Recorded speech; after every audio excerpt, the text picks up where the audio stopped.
Whether it's a scary move that's 4 feet off the ground or it's, the delicate crux 25 whatever feet off the ground, throw it all away. Just doesn't matter. I am dead. I don't exist. I'm just going for it. And when that drops away and you feel it, you feel the foothold, you feel the body position or whatever. And like you climb at your best at that point and talk about, geez, talk about something to strive for, I guess, or maybe just to be fortunate enough to recognize it and appreciate it when it's happening. Because then, wow, that's having a good time whilst climbing.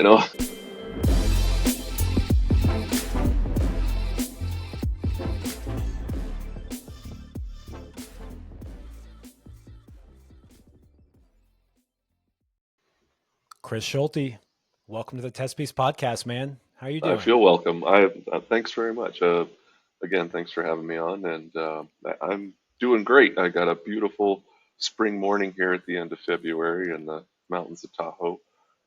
Yeah, that's what we're doing this winter, I guess. I This know, I winter. know. You said spring morning. I'm like, it's still February, dude, but a little sunny. It's 61 degrees outside. Yeah, no wind, just sun too. Super Yep, nice. yep. Chris, I just wanted to let everyone listening know that you had no desire to do a pre-interview, which I do with all of my guests. You just wanted to quote unquote shoot from the hip.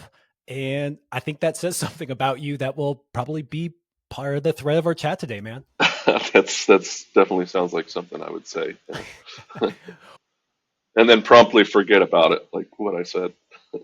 Well, Chris, somehow your desire to shoot from the hip was just apropos of my image of you. I think you're from Texas. Am I right? Were you born in Texas? Yeah, so I was born in a town of about 800 people at high water in middle of Texas, the hill country, where all the good barbecue is from. And then I moved to Colorado when I was like 14.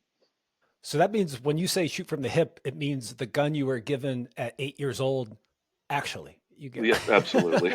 And that one stays with you, I think. Yeah. Mm-mm. It was more like 2 years old too, so I've actually found some photos recently. Well, Chris, I feel like again that just does seem like the image I had of you in my head. I mean, I've climbed with you a few times over the year, but I feel like you're often found in the desert by yourself. Maybe maybe a little rough around the edges compared to the climbers coming out of the gym these days. And yeah, man, I just like that when I thought of that and I reached out to you, you just kept that congruency. You were like, yeah, let's just hop on and go for it, man. So here we are, Chris. Excited to be here.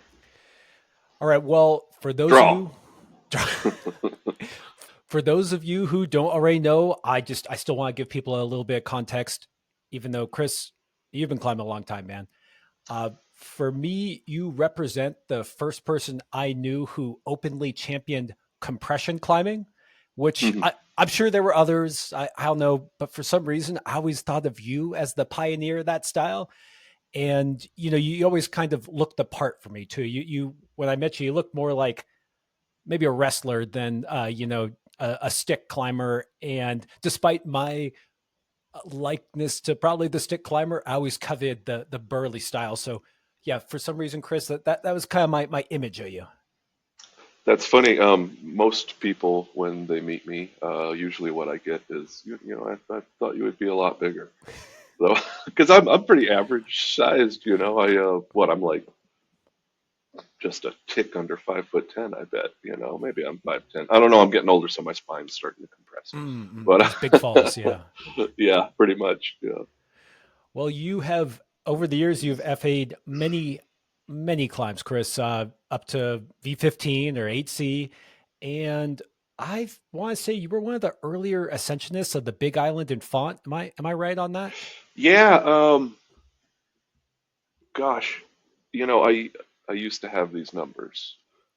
Big Island was my first 8C, and I'll say I kind of got suckered into it a little bit. My buddy Luca Menegatti, he had done it, and Font local, great climber, great build. He has this wonderful huge span. He's like a little bit taller than me, but he was so he believed in me so much. He was like, "Oh, Chris, you have to try. You can do it. You can do it." And I was like, "Well, hell, why not? Why not? Why not climb?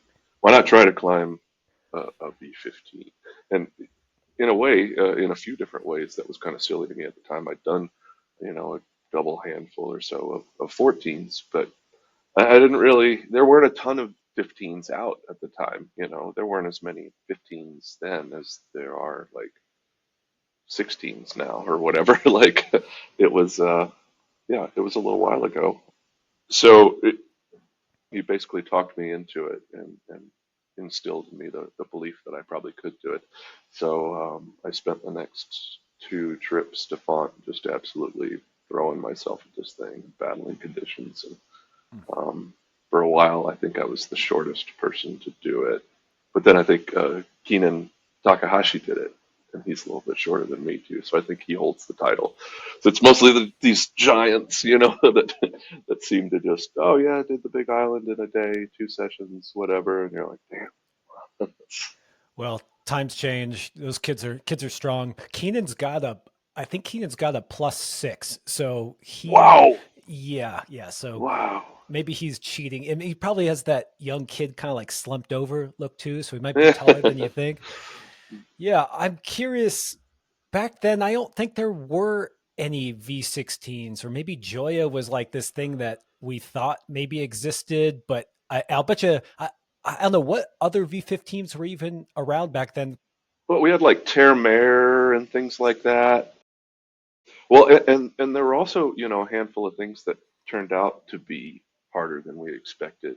But there's always that time where like, oh, it goes along and somebody's like, oh, this is the next level, something or another, and the mags talk about it, and there's a video of it, and it helps make somebody famous. And then a few years goes by, and it's like, well, actually, that was not like next level V14 plus plus plus. That was soft V13, and that's just how it goes. But then there's also things like Burden of Dreams, which, man, I love to think about. Nala, he was a great climber, super talented climber. He probably still is. Just we just don't hear about it anymore, and bless his heart for it.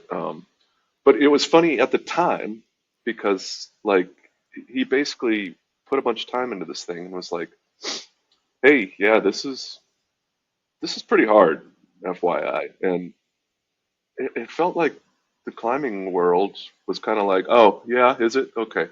Anyways, on to, here's the youngest person to ever climb El Cap, or, so and so famous person does another such and such on site, 514C or whatever. And just kind of like kept in the same trough. And dude was sort of like, no, no, it's hard. And then I don't know, there just wasn't a whole bunch of engagement. And I don't know. I gotta give kudos to the guy for being like, I'm kind of just gonna go climb then. you know. I do hear he's still out there climbing. For all we know, he's on some V18, and I gotta admit that when he announced that and that video dropped, I was one of those people that kind of just I don't want to say I brushed it aside, but I didn't even know what to make of it. But then, interestingly enough, Chris, I was just talking to Simone Lorenzi, who has climbed more V17s than anyone other than Will Bosey, and he actually placed Burden of Dreams as the benchmark V17. And because grades are always who knows what's going to happen, and it was interesting that that first one that Nale did, he felt like is probably the one that will stand the test of time. That's awesome to hear. Yeah, that's always good to hear. Make you feel good. So you said that there's been these kind of ups and downs and ebbs and flows around things like V15s and these grades. A V15 was definitely kind of a shelling point of hard climbing for a long time that then didn't get broken through. I'm curious if over the years you have seen that happen before in other grades or in styles. Like I kind of remember V10 being, I mean, when I was a kid, if you climbed a V10, well, that was a big deal, despite the fact Fred Nicole was probably warming up on it. But I'm talking about America, I guess. No, you're onto something there. Like when I started bouldering, I've been climbing for 30 years myself. What I started in '93, I Wow. want to say. Yeah. And I mean, I remember seeing back then somebody did like stained glass, and it was in a magazine, just a little blurb at the start, hot flashes or whatever.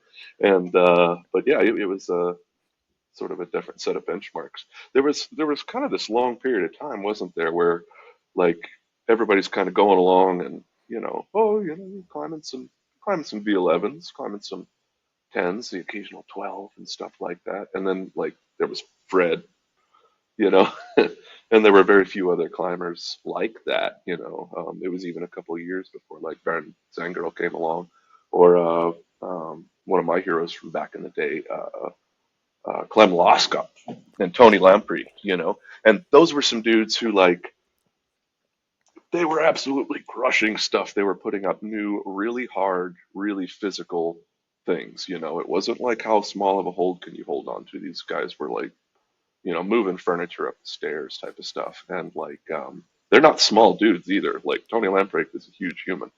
And, Clem is not small either, and they're doing what, Bugle Eyes and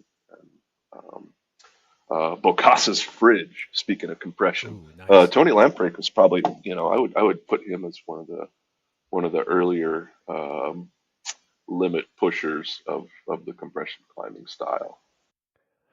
It's funny when you said, when I asked you about other V15s at the time, you said Terramera. I was thinking to myself, you couldn't get any more different from the Big Island than Terramera.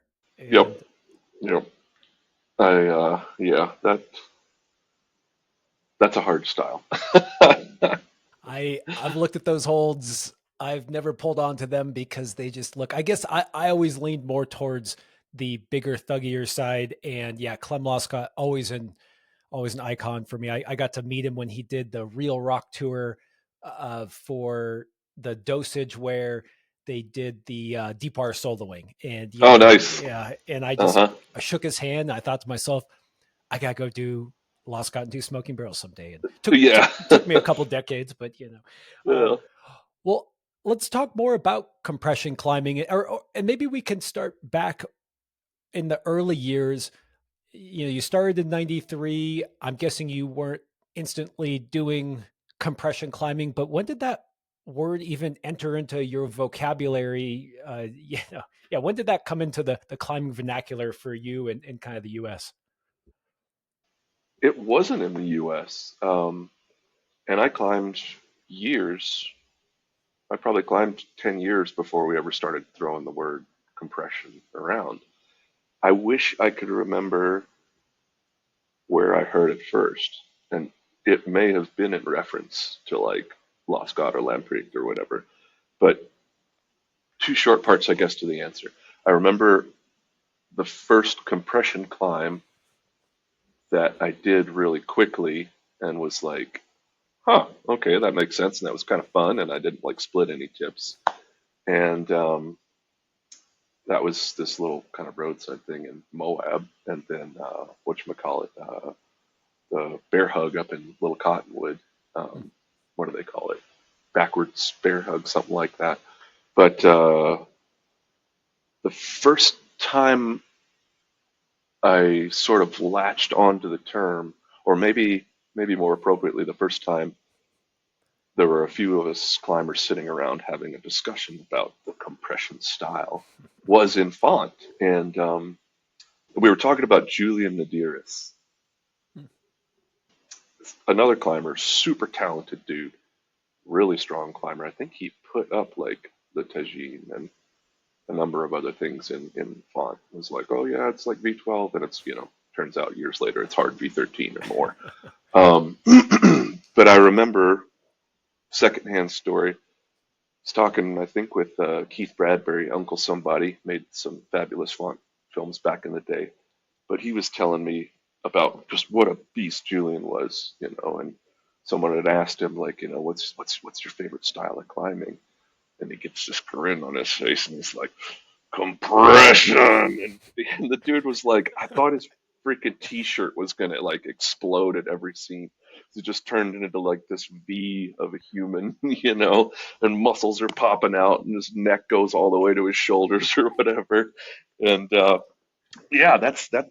I feel like that was about the time. It must have been maybe 2002, 3, 4, something like that. I don't know. And that's really when we were like, compression climbing's a thing, you know, you just do this.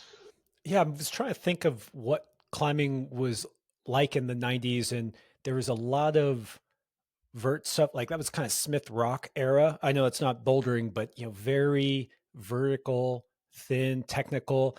And I was also thinking, like, why wasn't there more talk about that style back then? And I was thinking about gyms, and there weren't a lot of slopers. Yeah, I remember when Pusher came out with the Boss, Totally. and that was cool. But you just didn't have. You had flat panels, you had crimps, and I just don't even know if people were climbing in that style. Like that doesn't happen on sport climbs on in Smith Rock, and it's just an interesting thing now. Where honestly, when you look at a lot of competition climbing, there's a lot of compression type of movement and seeing that evolution, I just was wondering, yeah, when did those things shift? So that's kind of fun to hear about.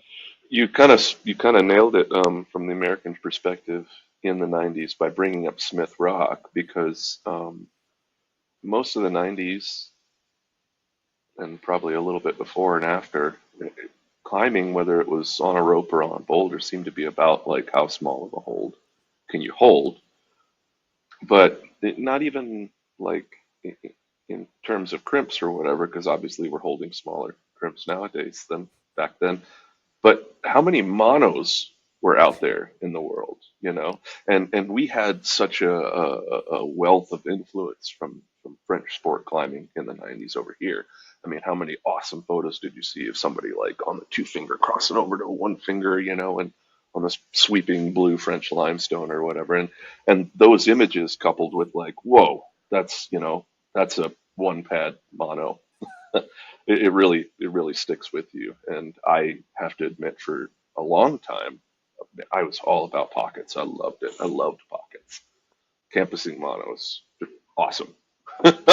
Seriously, campusing monos? Don't loved it. Yeah, super cool.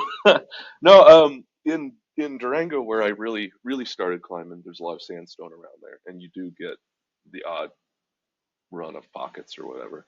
And then finally, we did get a climbing gym, but I got to set in there, and to my shame, one of the first things I ever set was maybe a 15-degree overhanging mono and shallow two finger campus. It was probably like V6 or something like that at the time, and yeah, I just wanted to do that because, like I said, that perspective of hard climbing was so in my head, like small pockets, no Yeah, feet. it's so funny how we got influenced by those pictures. And I think of the limestone in Europe and pockets. When I think about, to be honest, man, when I think about pockets and Smith, I think of an era, a different kind of era, a chipping and drilling era that Mm, not yeah. Smith. Was a kind of some of the changing of the guard there, where I even remember a wall that just had holds bolted into it. Oh Like God. literally holds bolted into it. And so it's funny. Now we never see pockets in the climbing gym in America, at least, because we just don't encounter it that much. It just cracks me up hearing that you were psyched on pockets when that's like there couldn't be anything more opposite than the Big Island and campusing monos. Right. Squeezing slopers and monos with no feet. Yeah.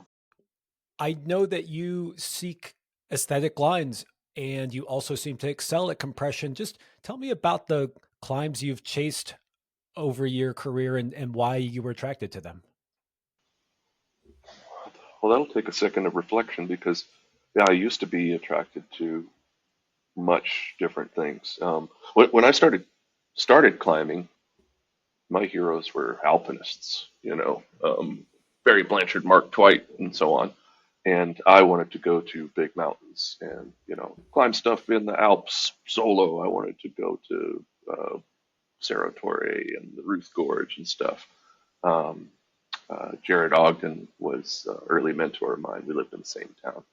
what Topher Donahue, Keenan Harvey, all those guys were hanging around Durango back in the day, and they were my role models and mentors. Sometimes I got to tag along with these superheroes. So back then, like the things that I was looking for, I wanted to be able to climb hard 512 in real mountains, and that's like what my focus was.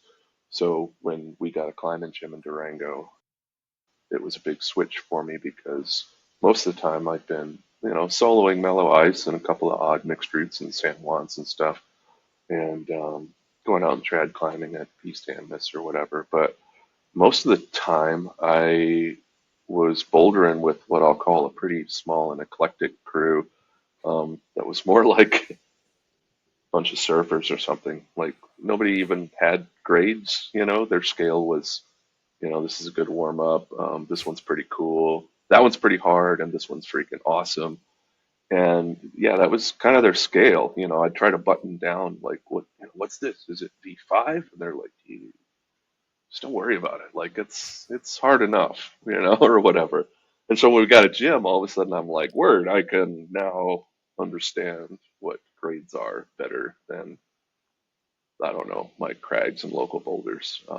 Because I mean, even in the Southwest then, um, you couldn't hardly trust grades. It seemed like between being sandbagged and, well, maybe just straight up sandy with like old bolts and fixed pins and kind of chunky adventure climbing and stuff. So I feel like grades didn't really match up. Yeah, I kind of had a different focus when I was an early climber. And then in the middle, once I started sorting out that, like, okay, I like bouldering, I was really attracted to Joe's Valley. It was very pretty. Um, I still love the stone there, but I don't love to climb there as much as I used to. I'm tired of trying to find the slopers that aren't there. It's kind of a lot of shallow crimps with a little sharp lip. And it's brilliant. It's brilliant climbing, and I love it. But it's not my favorite. It's not what I seek out. Everything changed when I saw and continued to see and meditate on the picture of Fred Nicole making the first ascent of Karma, spotted by Jackie Godoff. And from then on, like seeing like that round bull feature, and he's up on that little crimp and heel hooking over his hand, about to just go up to these patches of sloper, and he's got a little towel down on the ground. It was like that right there is bouldering. I want to do that. That's the kind of climbing I want to do. I was such a dork about it too. Like every time I went out bouldering, I'd feel a sloper and be like, is this what it's going to feel like on Karma? You know, and that really really stuck with me. And Karma became like kind of my focal point. That was my first like life lister problem. Instead of having this kind of overall view of I want to climb and I want to climb in the mountains, this was the first time I like really honed in and was like, I want to climb on that thing. I want to do that thing for these reasons. And yeah, one of the biggest things to sum up, one of the biggest things in that photo, that inspirational photo, was the shape. Like here's this round ball, this boule. How do you get up that thing? It looks improbable. And what a pretty shape it is. And since then, it's just kind of gone on in a similar vein. I like blank looking slabs. Doesn't look like there's really a way up it. It's kind of a mystery. Could be V4, could be V11.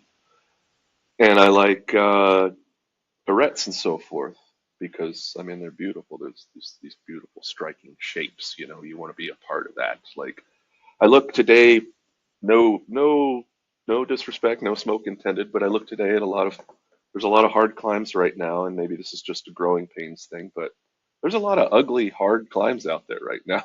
Like there's some really hard boulders out there that have incredible movement on them, and they're obviously just human benchmarks of difficulty. And man, I wish there were prettier ones, but I think we do that with every grade. First of all, I think it's so cool to hear how there's a picture that kind of drove you to travel across the world and to find things for you. I wonder if we still get that in today's world of so many pictures and so many videos. You know, I have some seminal pictures in my head too, or often little short films that really drove me to travel the world. Like I said, watching Clem Loskott on Loskott and Two Smoking Barrels was a big deal for me. It was a Totally. huge deal. So what I think is interesting is you were into alpine climbing or mountaineering, whatever we want to say, big mountains. And I Medium-sized mountains. medium, okay, medium sized mountains, and uh, this is kind of that almost that same shoot from the hip. Chris, you always did strike me as someone who wanted to get out there and do badass shit. And I grew up reading books of alpinism and I always was really interested in it. And I find myself bouldering more now than anything. And I'm hoping you can help me understand that thread between some of that, love of the outdoors and being part of the feature and nature and the mountains and connect that to the thing that you seem to love now and me as well, which is cool bouldering. I think that's an easy one, and I'll just take it back to the shapes. You look at something striking. You look at your Cerro Torres or your Moose's Tooth, or I don't know, pick something. The Matterhorn. I don't know. I mean, you look at those and they're beautiful. They're gorgeous mountains, and I can get the same in some gorgeous arete that's out in the creek somewhere. For me, the attraction of shape, of form, and setting, go out into desert, find super cool shape. I want to get on top of that via this awesome shape. That's really cool. I mean, that is aesthetically speaking, kind of the essence of alpinism in the same way, I think. Although, I mean, it's been a long time, so I mean, if I'm sure you're going to have plenty of alpinists that are like, "You're not qualified to discuss this," and in many ways, they're absolutely right, But yeah, the shape, and if you want to dig in any further, like bouldering itself has kind of evolved um, from what it used to be. Like, think of all of your old school traditional bouldering areas. They're right on the side of the road. You used to drive your car into Hueco and pull up to whatever and just go bouldering. Um, Same thing in Fawn. You're not walking very far, but um, most of our historical bouldering areas in the world, and we'll narrow it down even further and say in the States, you just walked right up to them. But nowadays, I mean, I'm sure you've been to plenty of alpine areas. If you go up to Area B or something like that, in Blue Sky Wilderness, like it, it's over an hour of hiking. You get out of the car at 10,000. It's uphill both ways. You hike down and then you hike up another 1,500 or something like that. It's middle of summer, but you're still gonna maybe get hailed on, rained on, snowed on. You're climbing in a talus field with a bunch of horrible objective hazards. In the spring, you may actually have to, dodge some avalanches on your approach, even, actually be mindful of terrain or something like that. And again, I don't want to reach too hard by making some comparison and saying bouldering is similar to alpinism, but I will go ahead and make the link and try to say there's a draw that's in companionship with one and the other. One thing I noticed one day in Yosemite is that there's this fractal nature of rock where when you look up at El Cap and you look at the features, you'll see like, some famous dihedral. And then you will see like that is the boulder on the ground. And then even further than that, you'll notice like the holds, like the holds are shaped in this blocky way that specifically Yosemite granite breaks into. And so it is, I think that's cool. I didn't really think of it like that, where no, we're doing the same thing. It just gets, smaller, but there's still the same love of the feature itself. And I I do think there's something to what you're saying though about getting out, being outside, going for it, and bouldering in a way that is a little different from, literally going to your gym. I think I think bouldering has headed more and more, maybe it's popularity, but head more and more to just, it's so easy, you guys. Like, we can just climb here, or we can climb at the gym. We don't have to know anything about climbing. We can just show up and do it. And that's cool. But I also don't want to lose that adventurous side of climbing that takes you way out into the woods, hailing, tweaked ankle on the talus, and now all of a sudden you're scared. And maybe you're climbing 20 feet up over a no fall zone. And, that can be just as dangerous as climbing 2,000 feet up over a no fall zone. Agreed on all counts. I've never been a good gym climber at all. I think I've climbed like V10 in the gym maybe 2 or 3 times in my life. I've just never been able to do it. But I always tend to have fun there if the setting is good. But yeah, it's been interesting to watch the the timeline, the development of climbing as it becomes more popular into this thing that you could sort of think of it like exercise, like a CrossFit section or a session, or like a bike ride or something like that on a stationary bike. But I won't be that harsh on it by far, because obviously there's a lot of movement and there's a lot of art to climbing, whether it's inside or outside. But it's it's that it is that outside, that it is the walk, it is chasing conditions, it is failing 95, 97, 99% of the time. Um, that is part of the draw. Like, as frustrating as it can be, that is one of the things I think that gives it this gravitas in a way that that puts a little extra meaning and a little extra value on not only the climb that you're doing, but the experience overall. And I'm super guilty, like, to harken back to like to karma for a second. Legendary problem, and as such, it can kind of come with a lot of baggage. Do you know what I mean? Like, have you ever put pressure on yourself for, well, you were talking about Lost Scott and Two Smoking Barrels. First time you squared up to that thing, were you like, holy shit, here we go. I'm walking the hollowed halls, and like, this is serious business, And Oh yeah. I'm so guilty of, like, I'll find something, or I'll finally get to something I'd heard about, and I'm like carrying backpacks worth of baggage on these things, and I kind of dig that being part of the process, you know. Um, it, to use another backpack analogy, you ever hiked a long, long ways with a heavy pack, and at the end of the day, you drop that pack and it feels like you're going to float away? This happens especially on first ascents. Like, I'll be out in the creek, it's something tall, it's something beautiful, and I've really built it up in my mind over however much time I've worked it on top rope or something like that. And when it comes time to do it, and you take off your self belay or top rope setup or whatever, and sling all the rope aside, you just take off, and maybe the thing turns out to be easier than you thought because you had all this baggage. And one, that's an incredible feeling. It's like when you drop the pack and you feel like you're going to float away.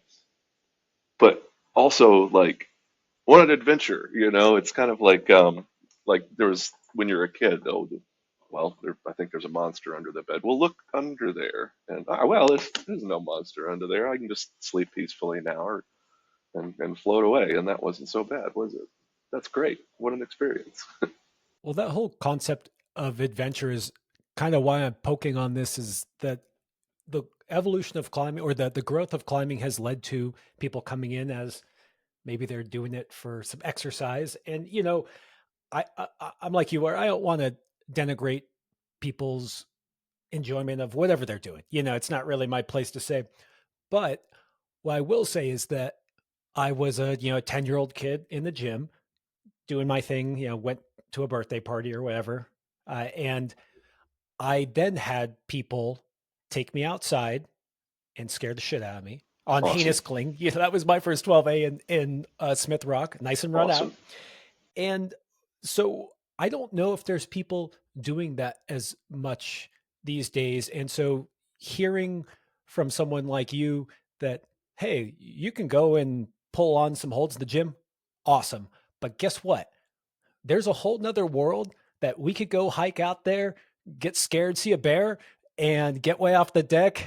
And I just think that, there's one out of every, 20 people who walk in the gym who, yeah, sure, they started at a birthday party, but who knows what they could go and do after it.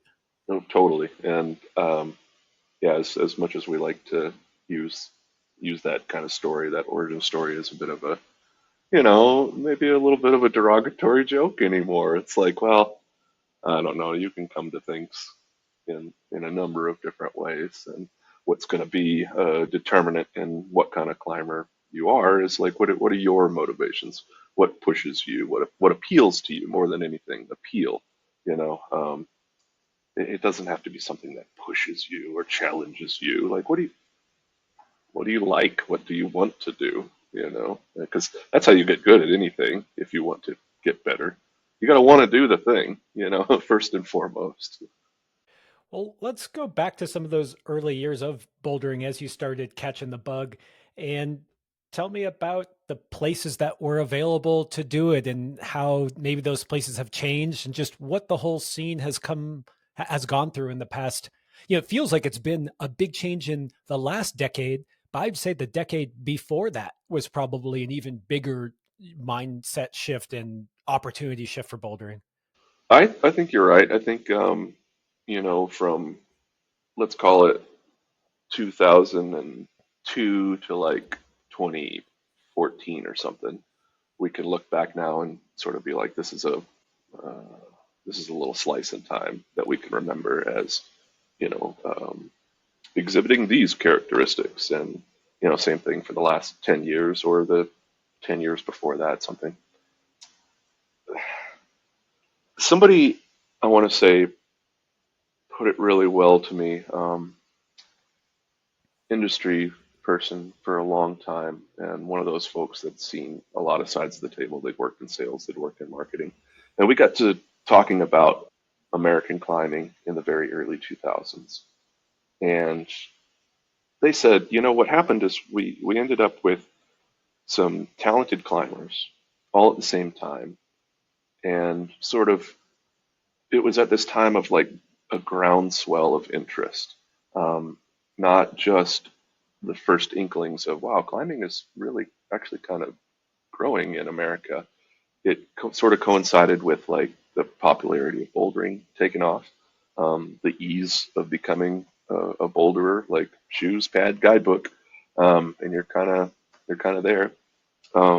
Low enough traffic at most every area that you could just show up at, I don't know, name it, Red Rocks on a Saturday and not really see anybody, like people weren't hardly even going into Gateway at the end of the 90s. If they were, they weren't really talking about it.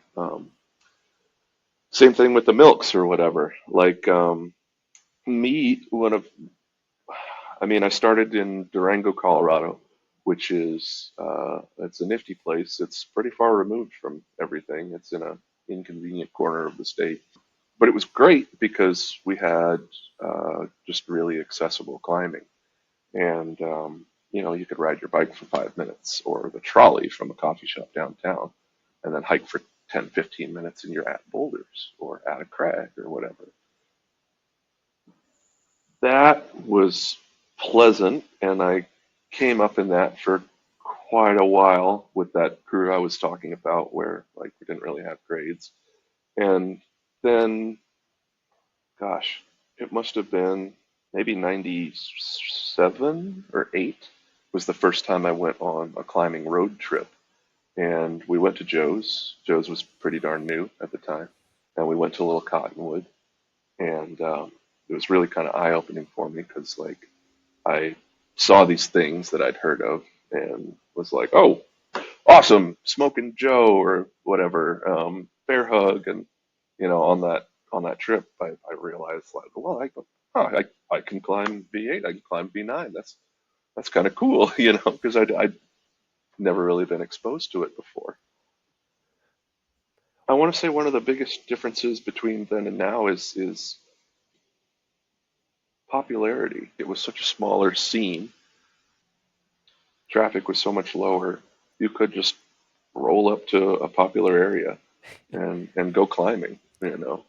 Well, that is how I met you. I was with a buddy of mine, probably on a weekend, and it was the buttermilks.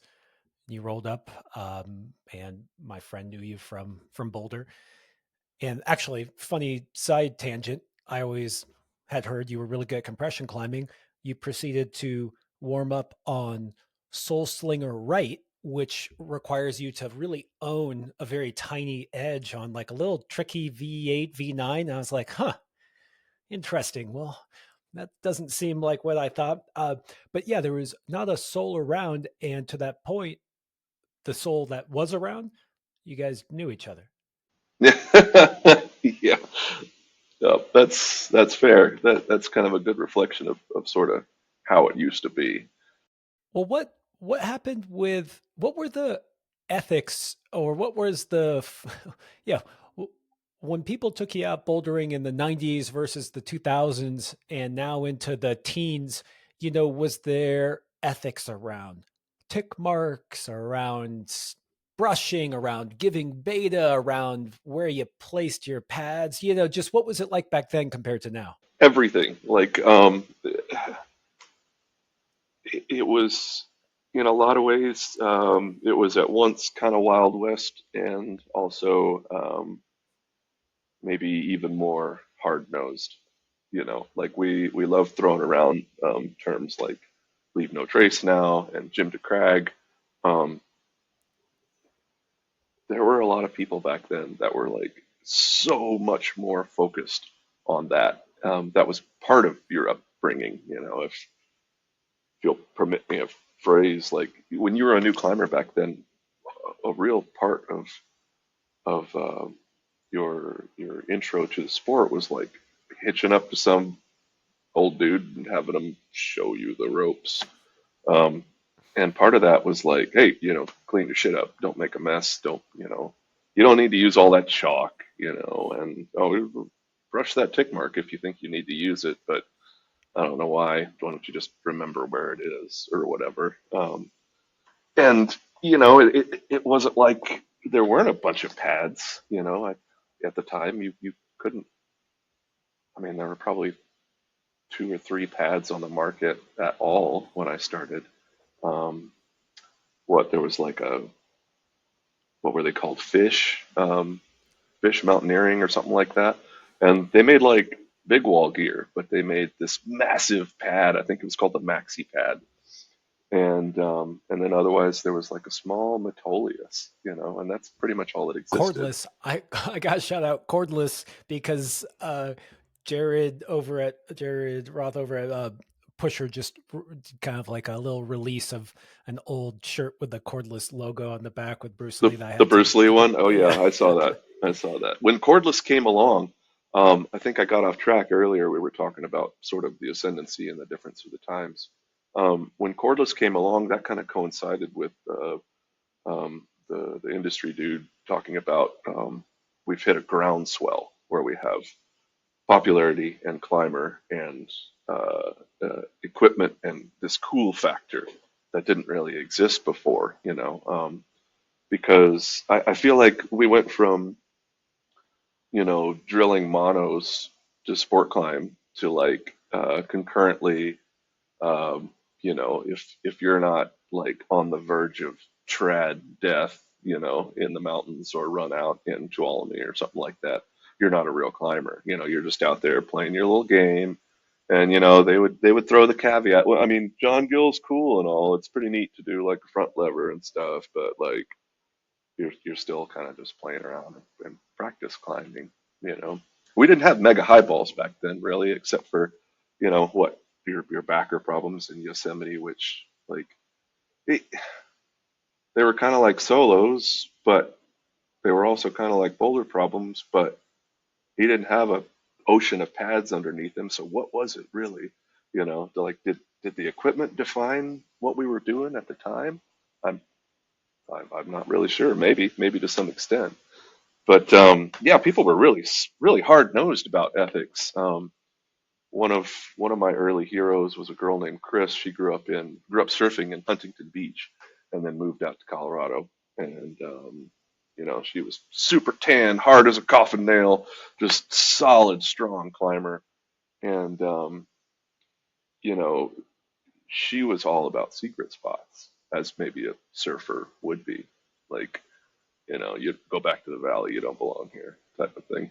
She wasn't like slashing people's tires in the parking lot of the crag or anything like that. But she was definitely uh, very much a proponent of keeping it quiet. Where yes, I want to do this problem that I found. It would be cool to do it first, but more importantly, and this is what has stuck with me for years. Look at this place that we have, and it's nice and quiet. It's not all messed up, and it's not all crazy noisy, and it's just us. It's just you and me and the gang here and there, a couple of friends, and yeah, that was a big deal. The thing I got to point out, I know what you're saying, but I also got to point out that that still totally exists. You just got to be willing to walk a little bit. Or, although I understand that whole secrecy thing, especially from the surfing world. Gosh, one of the things I didn't like about surfing was how aggressive people were. You get into a fist fight out in the water if you do something wrong.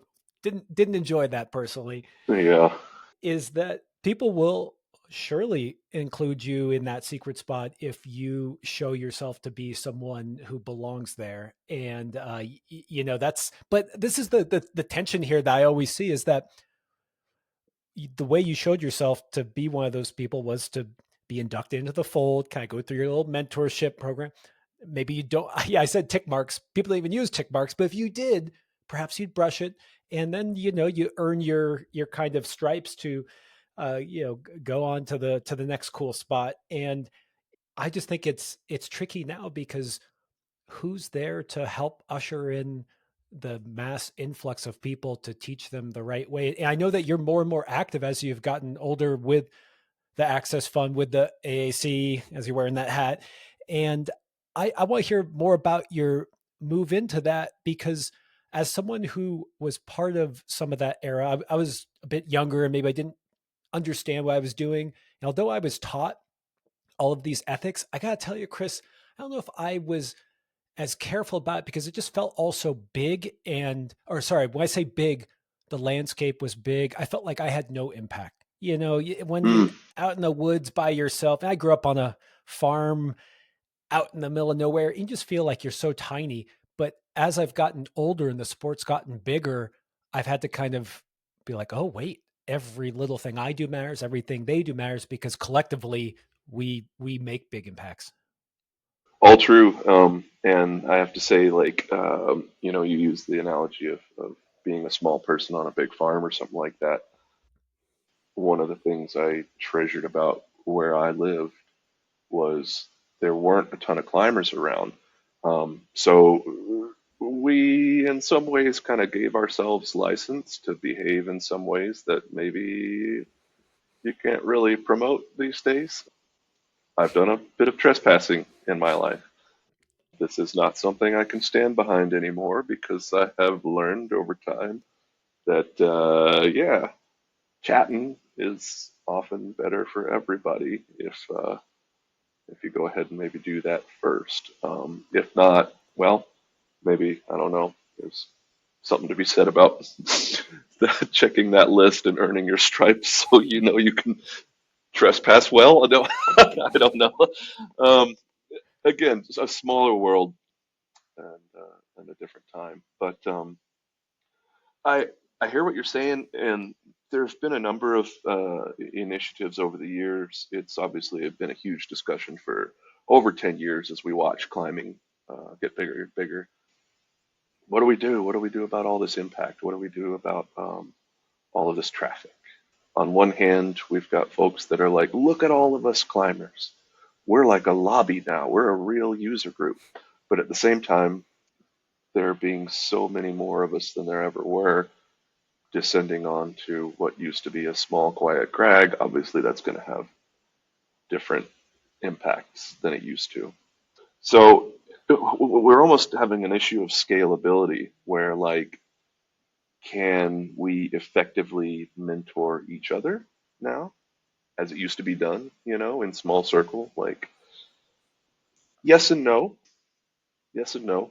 There's obviously a place for it. You don't have to treat every situation, every group of climbers like they grew up in the gyms next to an airport in LA, and you don't have to treat everybody like they came up in some backwoods, unheard of, super great climbing area, up in the mountains somewhere. And, there's scalability, I think, is the issue. And a bunch of people over the years have said things like, oh, well, the gyms are the ones making money off of this, so they should be responsible. They should bear the burden of educating folks that come out of the gym because that's where the problem is.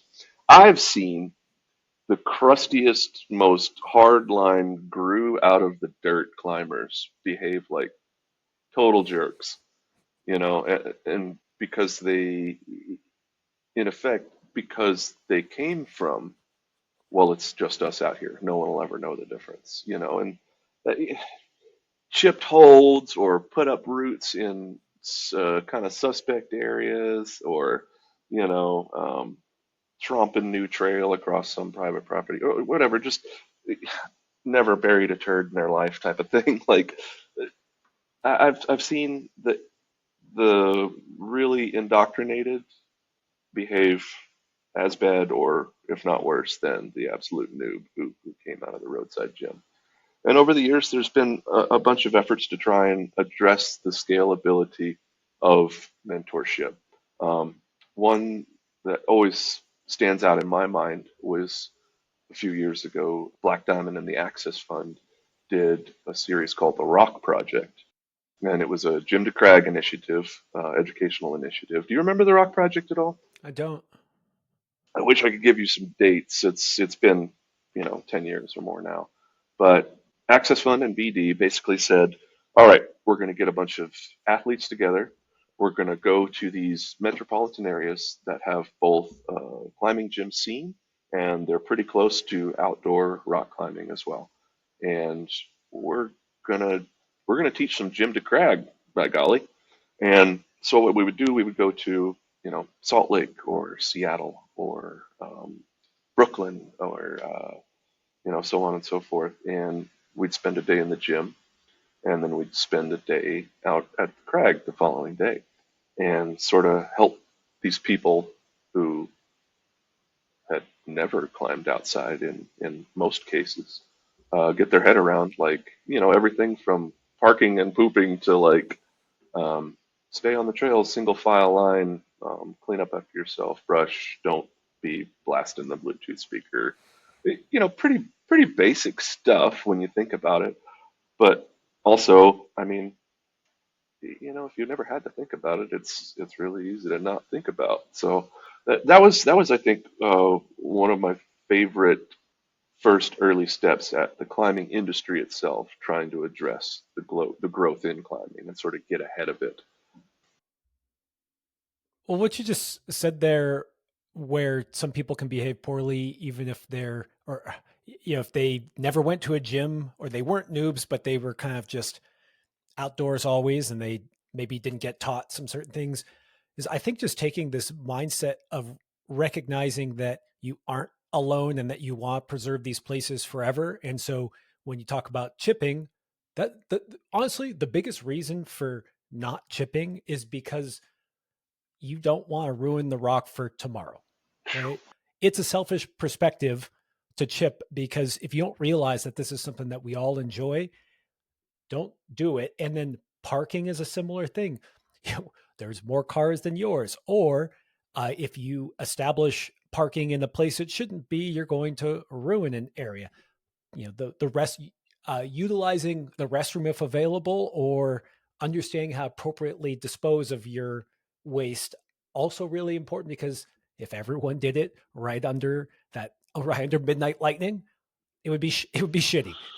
Well, I mean, the first time one of my mentors, a guy named Mike Shepard, he was one of the first people to take me out to the creek and for trad climbing at the time, um, which was funny because I mean I was bouldering in the creek from my very first trip out there at the end of the '90s. But you know, he would make jokes about, yeah, you know, come out here in 10,000 years or whatever, and there'll be thousands of little petrified turds scattered across the desert here. And that really made me think, because we were just then starting to see a real upswing in what is now a American mega crag, Indian Creek, you know. This was before there was even a parking lot at Super Crack or anything like that. You could still camp inside of Indian Creek corridor. There were like little Wow. campgrounds, you know, and still today, if you like, if you're driving down the road, you know, you'll be like near Blue Grommet Cliff, and if you know where to look into the bushes there, you'll see where they put up a couple posts and a little chain to block off access to where like you used to be able to camp. And basically, yeah, that's I mean that's just more of the changes and considerations that you have to look at as the sport gets bigger and bigger and bigger.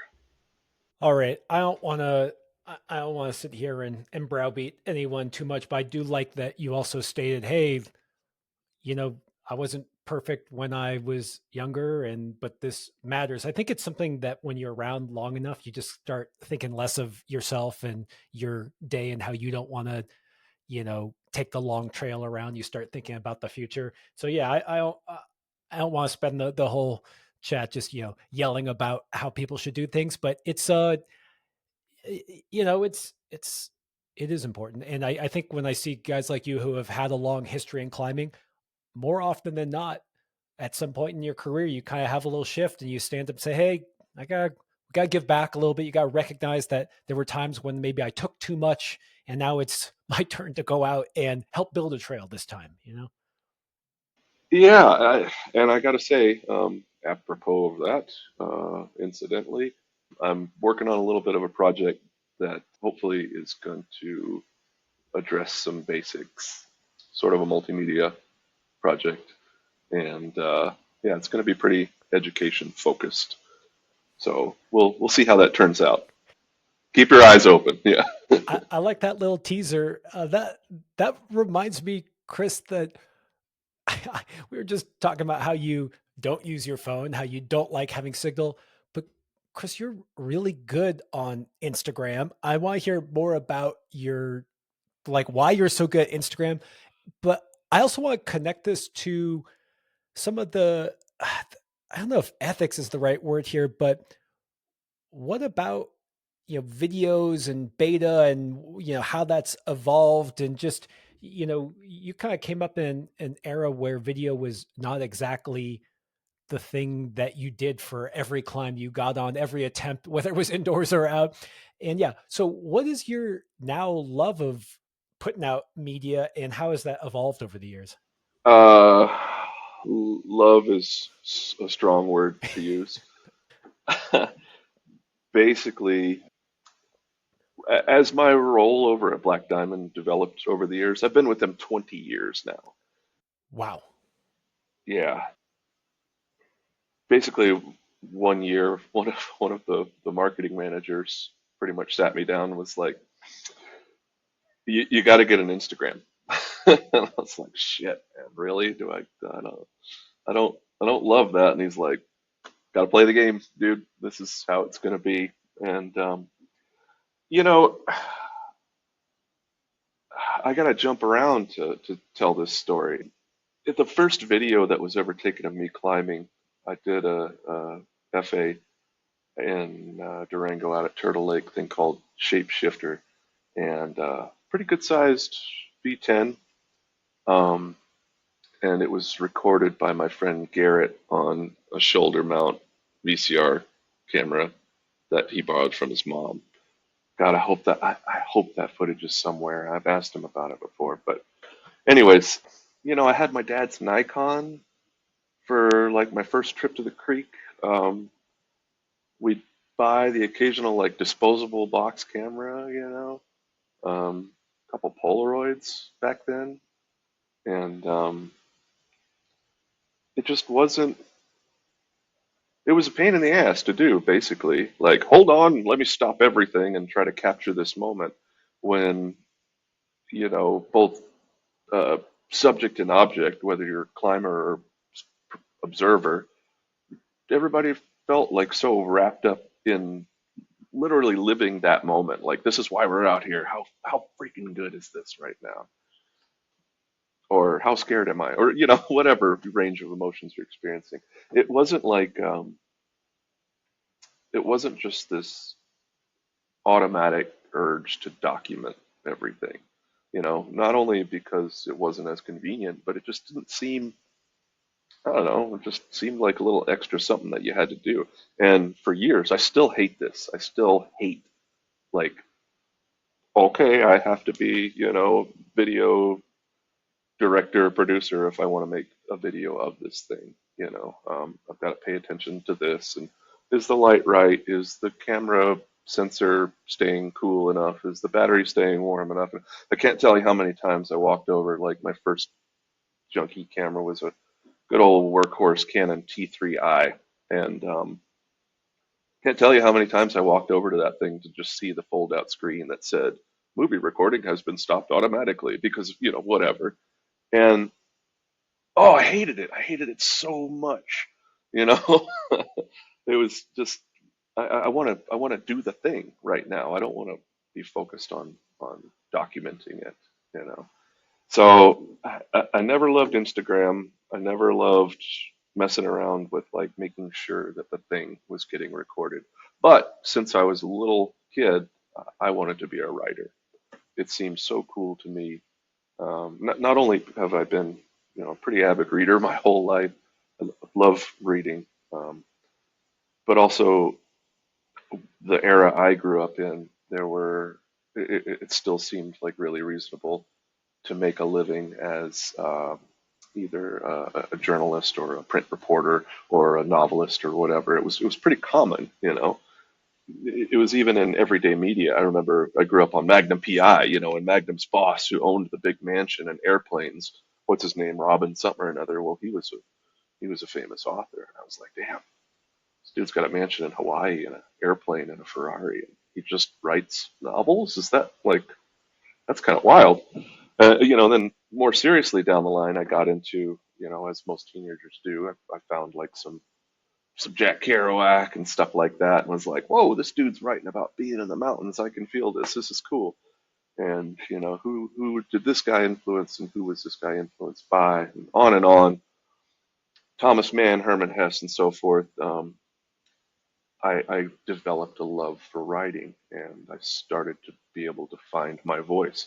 Here's where I'm going to try and tie back into Instagram is, you know, if I'm out having this experience and all I have to really do is sort of describe in detail in language that makes sense to me what kind of good or bad time or whatever time I'm having, if I can put that out and it does something for someone else, that's kind of cool. Hey, right on. I'm glad you got on the same wavelength with me, or you understand where I'm coming from, or you can appreciate the same thing I value, or cringe at the same, setback or whatever. So I, I like to flick out a good little caption every now and again, which is sometimes a double-edged sword. I've written now 3 articles that have gone on to print from an editor being like, "Hey, I really liked this post you did. Do you think you can expand on it?" Which is at once both like, "Oh, cool, this is a magazine editor said, hey, I like your 1 paragraph Instagram caption. Can you write about it?" But then also it's turned into being some of the hardest writing slash editing that I've ever done, because it comes so much into the back and forth and trying to make just a little blurb that you toss out like Instagram caption and turn that into something heavier. Yeah, I'm glad you tied it also to inspiring others because it just made me think of you seeing that picture of Fred Nicole on Karma. And, it sounds like you spent many hours of your life getting to Font, climbing there, probably trying to do it. And I know you sent, of course. And yeah, I actually was thinking about, I don't know if you did the first ascent of this, but isn't there a picture of you on Airwolf that is just, Mm, that was a long time ago. And for some reason, it was kind of around the time where I started getting more into highball bouldering. I don't know. I don't even mhm. know if it was me getting into it. Just kind of, there was a time where people started seeming to go higher. And that one always stood out in me as one of the most aesthetic, iconic, tall, beautiful lines, and it just captured something for me. And so I think that there's a power to sharing what you're doing out there. So that's a great launching off point right there because I did not do the first ascent of Airwolf. It was first ascended by Tom Moulin, Oh, who cool. did the Vegas guides, and he didn't put anything out there. He didn't really tell anyone. He and some other dude like slung a rope over it, rehearsed it on TR. I think they shot some video of either the rehearsal or the send the following day. And this was a couple of years, I want to say. This took years for me to find out, by the way. And, he didn't really say anything about it after having climbed this amazing thing. Um, and conversely, I had been bouldering out in the creek for, you know, over a decade by the time I got to that problem and put up many things before ever like, hey, let's walk up on the mesa there and see, because that thing, you could see it from the valley floor. It's got to be something. And yeah, we just didn't know. And what a treat that was too, because we got to hike up to this monster and you approach it from the backside, and you see this thing. It's just sitting in the ground. And as you come up to it from the back, you can't see what it's going to be like. And we're walking around the front side of it like, oh, just please, please don't be too wide, or something like that. Please, can we span this? Please let this go. And right when you come around it and it's, got the whole wolf head shape or whatever, it's called Best in Show, by the way.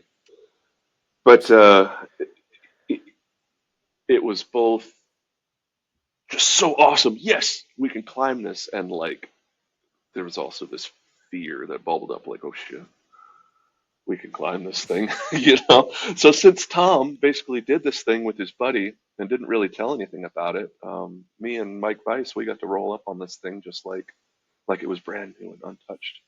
And we got to have a whole experience. It was like, it was like doing it for the first time.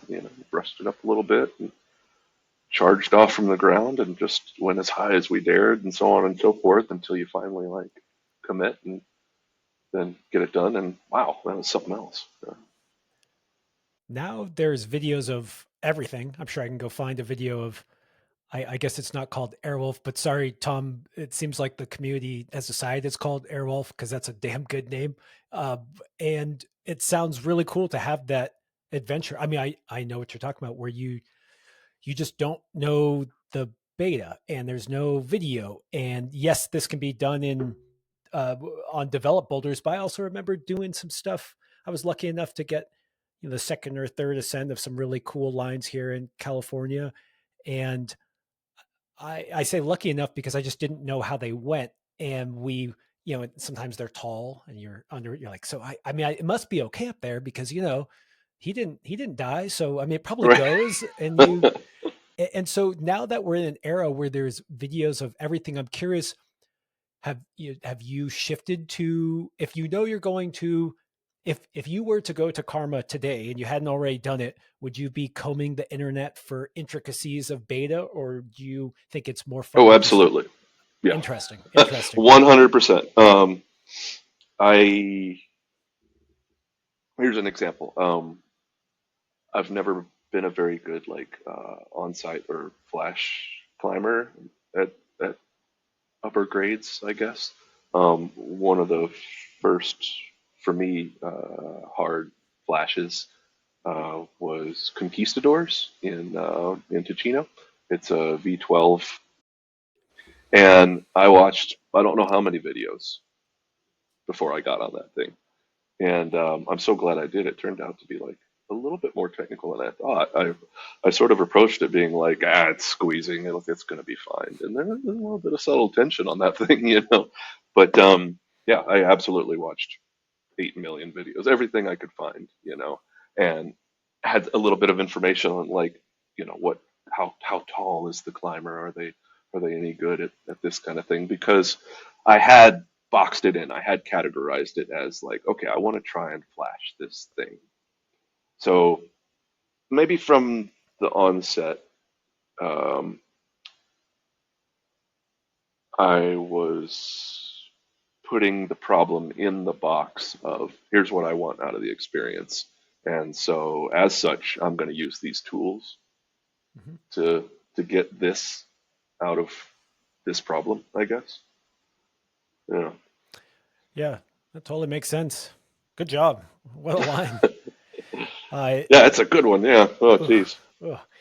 Um, so karma stood out as, I mean, karma will always stand out as it's got to be one of the more famous boulder problems in the world. Although I feel like things change now. Like, I don't know if you asked a kid if they knew what karma was. Anyways, I don't want to go down that rabbit hole, which would be sad. Um, I'm kind of curious what boulders held that iconic status for you as you were growing up, because there's, we said Terra Mare, we said Karma. I'm sure Midnight Lightning was something that was on Mm. your radar, Oh, and destroyed me. Midnight Lightning was like a terror to me, um, because it was years before I ever went out to Yosemite. And again, Clem Loscott was at the time one of the few people who had flashed Midnight Lightning, and that was a real short list back then. And Clem was my hero, and I'd never been to Yosemite, so like first climbing trip to Yosemite, we're there for weeks, it may have been 5 weeks, even something like that, 3 to 5 weeks, I can't recall, but I I would walk past that thing almost daily and just kind of like I wouldn't even hardly look at it, just terrified to try it because I wanted to flash it so bad. And finally, last day of the trip, we're literally walking out of the Camp 4 Boulders, heading to the truck to drive out of the park. And friend was like, "So you're gonna try this or what?" I'm like, "Oh, I don't know if I really, I don't know if I am. You should probably try it." Hallelujah. Underground legend Tim Doyle, one of my favorite people. Speaking of heroes, I love the hidden crushers, and he's done a good job of staying hidden and crushing for years now. But good friend, look up to him a lot, admire him a lot. Huge respect for this dude. He happened to be there, and he's like, "Dude, just try it. Just try it." And I'm like, "But I want it."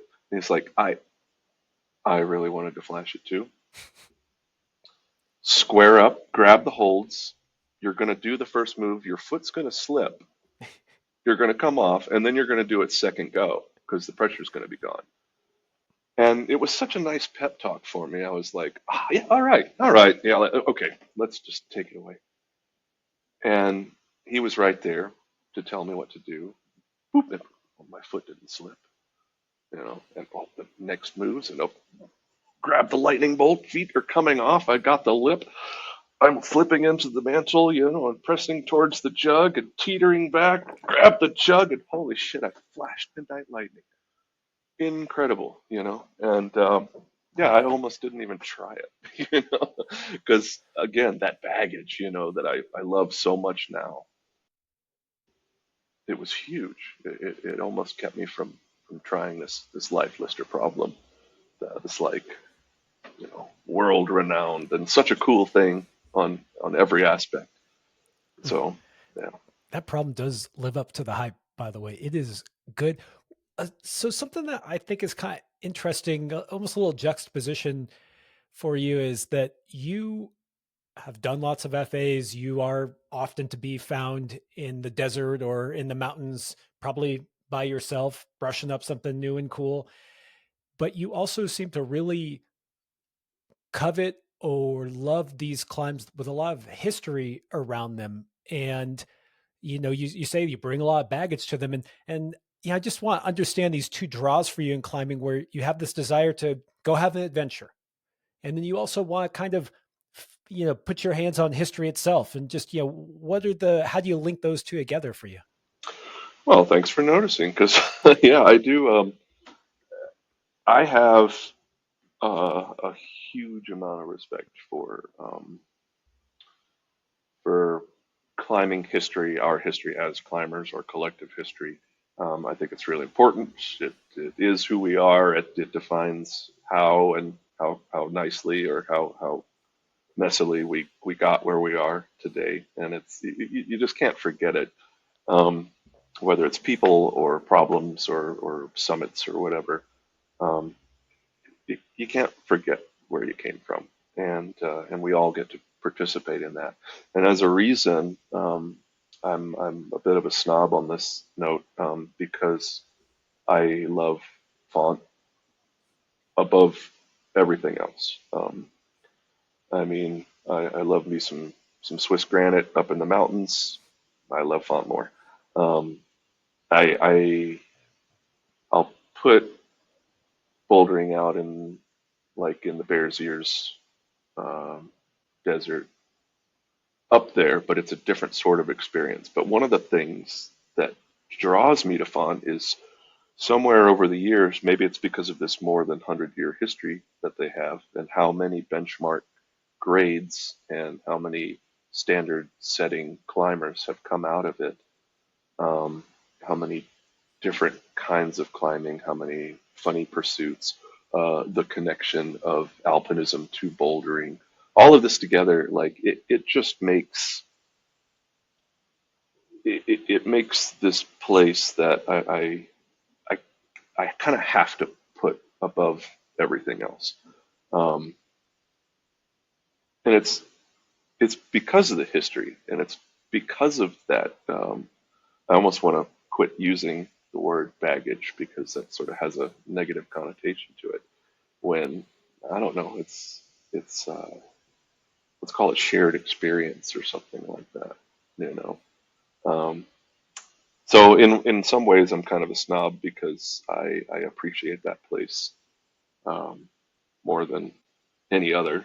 Um, I love the climbing. I'm somehow blessed to be probably at my best out there. I probably climb better there than anywhere else, and apparently that's a oddity. Most people tend to struggle.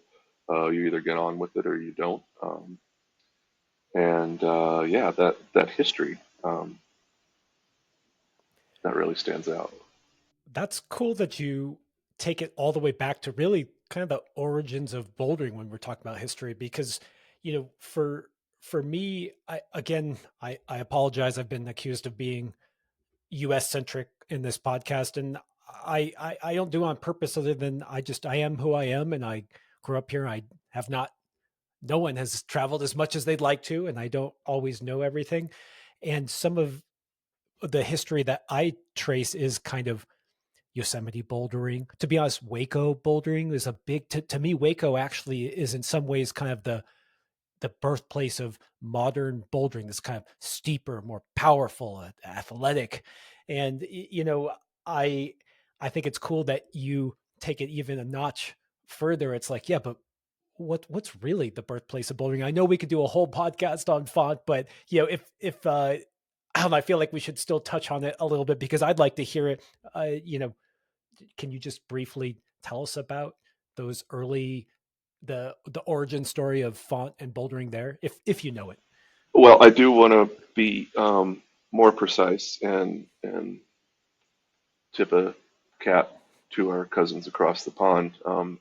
Chances are really good that bouldering for bouldering's sake is a couple years older in England than it is in Font. There's a bit of a debate, and it's really close, but I think England has this one. Um, then again, to be perfectly straight with you, I've climbed up on top of a block out in Indian Creek. That easiest way up the thing was V3. There is no down climb.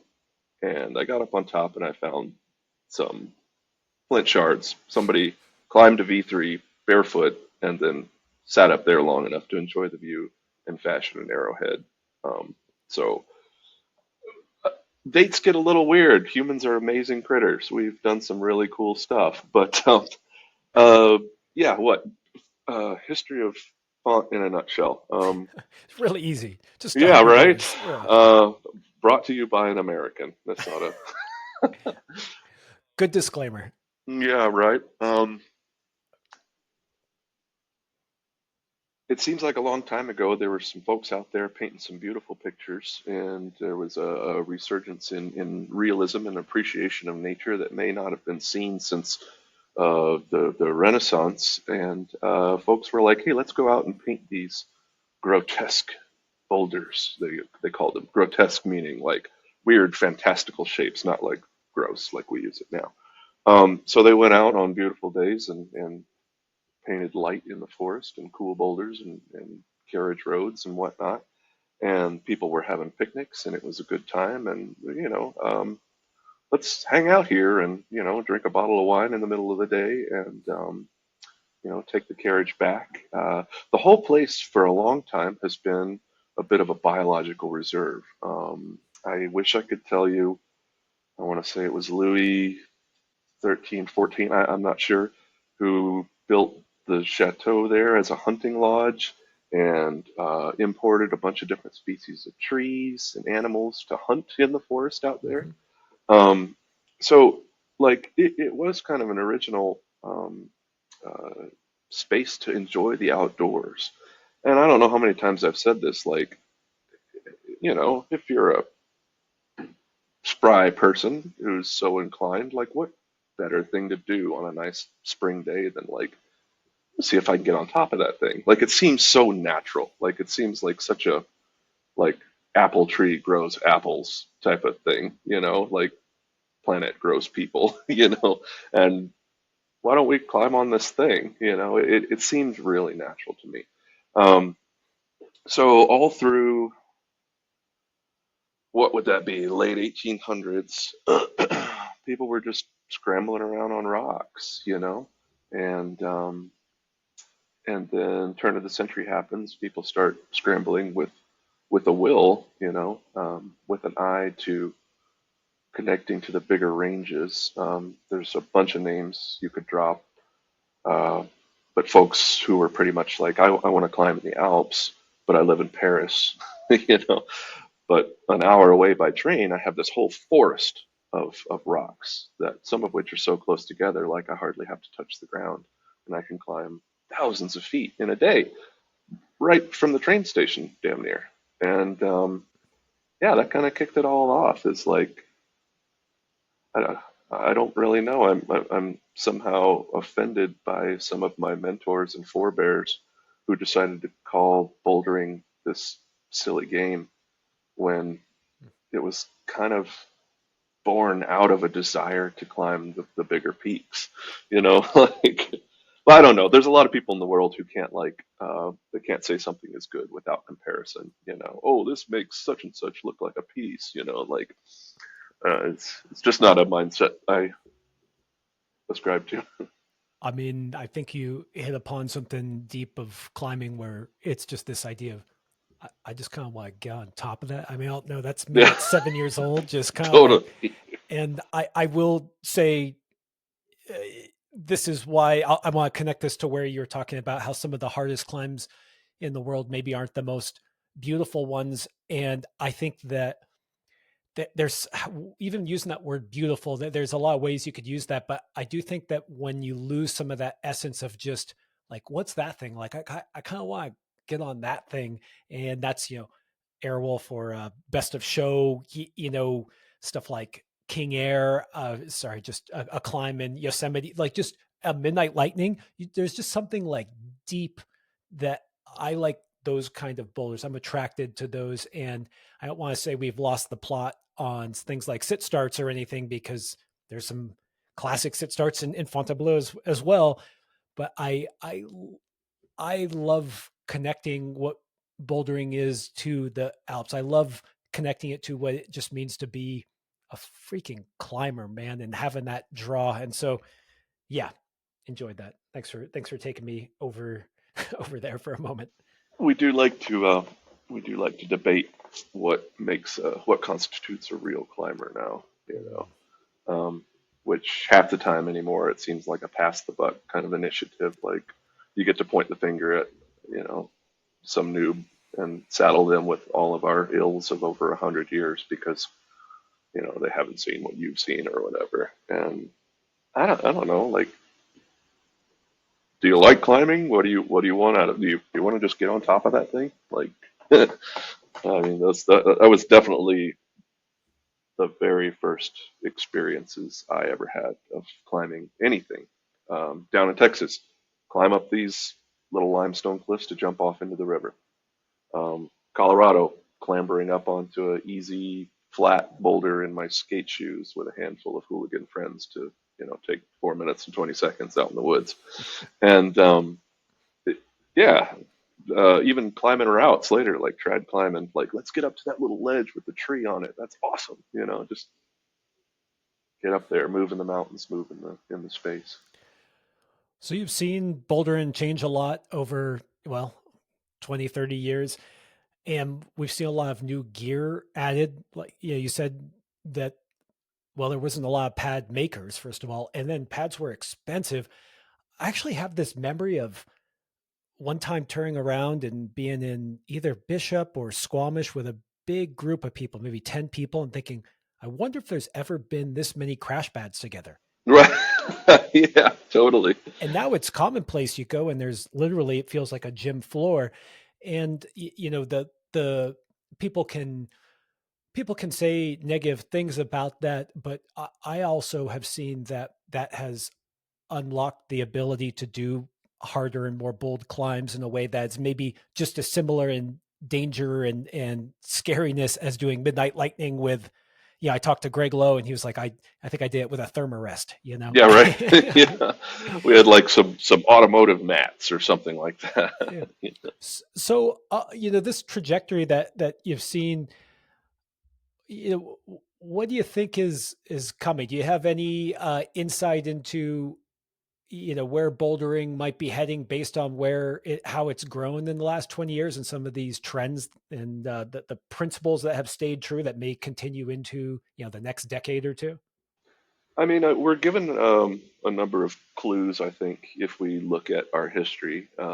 It's easy for us to be like, oh, bouldering, climbing, it's a fairly new thing. Well, it's actually over 100 years old now, so we do have a little bit of a reservoir to draw on, and there's been enough changes in the last, let's call it 40 years, that yeah, there's a lot we can look at there. Like you said, oh, how many pads have this is a lot of pads altogether. I got to watch my buddy Jason Kell working on and sending the first evolution, and that was a real turning point. Like put a bunch of pads down. Wow, all of a sudden we can climb these massive, massive things. And a minute ago I was kind of joking slash bitching a little bit about like, well, there's kind of a lot of ugly V17s or something out there. Like that's kind of how a lot of climbs came to be, like a lot of grades. Um, how many? As far as I know, the first V10 could have been like an eliminate. Probably was, which is something that's also funny, but we'll get into that later. How many eliminates are there in places like Font where there's literally thousands of boulders and they just didn't walk another, 100 meters into the woods. They wanted to do this same problem, just take this hold away. I don't, but I think we have a map for saying like, here's what we can expect. We're going to start seeing, as usual, harder climbs out of fewer moves, and they're going to be prettier. I mean, almost there's a lot of grade pushing that happens in bouldering uh, by way of power endurance.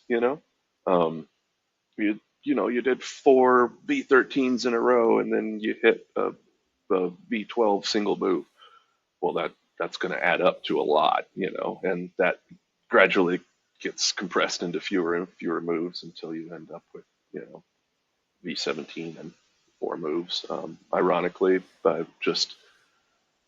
just refuted my own example because Nala did Burden of Dreams, and it's like a handful of moves, and it's pretty, and it's V17, and it was like the first one, and it just sat there like so.